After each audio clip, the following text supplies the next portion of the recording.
Anjou!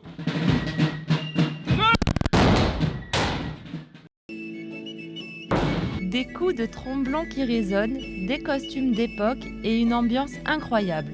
Dans le sud, les bravades sont bien plus que de simples défilés. C'est une tradition vivante, portée par des passionnés qui font vibrer l'identité provençale de génération en génération. Pour savoir d'où vient cette habitude de faire parler la poudre, on a assisté à la conférence de Jean-Luc Domange, enseignant-chercheur à Soleias, passionné par l'histoire de sa région. Une bravade, c'est un défilé qui accompagne la procession du saint patron, qui en général va, pour la fête patronale, va de l'église du village à la chapelle du saint patron. Donc c'est cette procession traditionnelle accompagnée d'hommes en armes qui tirent des coups de fusil a pour but d'honorer le saint patron. Bravade, ça vient du provençal brava, qui veut dire rendre les honneurs. Les bravades caractérisent les fêtes traditionnelles de toute la Provence orientale, pas uniquement de la côte varoise, mais aussi de toutes les Alpes du Sud. Et elle est spécifique à l'est de la Provence où nous nous trouvons. C'est quelque chose de typiquement méditerranéen qu'on retrouve dans plein de pays en Méditerranée, de la Corse au Maghreb. Et donc la bravade s'inscrit dans cette tradition-là. La bravade, c'est un phénomène ancien. On a des traces dès la fin du Moyen-Âge, dès que la poudre existe, on a des traces d'achat, en archives, des traces d'achat de poudre pour les fêtes des villages. Maintenant, on a un document de 1780, le dictionnaire d'Achard, qui décrit soigneusement toutes les bravades dont il a connaissance. Et on voit qu'en l'occurrence, à cette époque-là, ce sont les milices des villages, c'est-à-dire les corps armés protégeant le village. Ce sont les milices locales qui, avec un costume un peu particulier, un costume un peu décoratif, accompagnent le saint patron pour l'honorer. Quand on pense à cette tradition aujourd'hui, un nom nous vient presque toujours en tête, Saint-Tropez. C'est l'image qui a fini par s'imposer. Mais la réalité historique est tout autre, puisque les racines de cette bravade se trouvent en fait dans les Alpes. Cette tradition continue de rassembler les jeunes générations qui s'y investissent et perpétue un héritage transmis de génération en génération, devenu un véritable marqueur identitaire.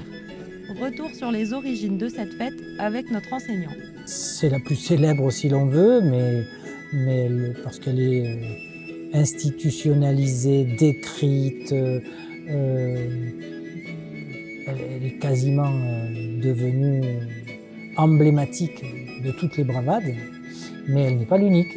Et son fonctionnement se retrouve dans quasiment tous les fonctionnements de toutes les autres bravades, depuis Guillaume jusqu'à Anote, en passant par donc des villages basalpins qui ont eux aussi leur capitaine de bravade, la remise du drapeau aux élus, un tambour-major, des cantinières, des officiers, un état-major, et puis des corps constitués, etc. Tout ce côté paramilitaire hérité des armées napoléoniennes que l'on peut voir à Saint-Tropez, on peut le voir aussi à Fréjus pour la bravade de la Saint-François de Paul, on peut le voir aussi à Cogolin, à Sainte-Maxime, et bien au-delà dans les villages de montagne où elle s'est conservée. Quelque part, les rituels sont à peu près les mêmes.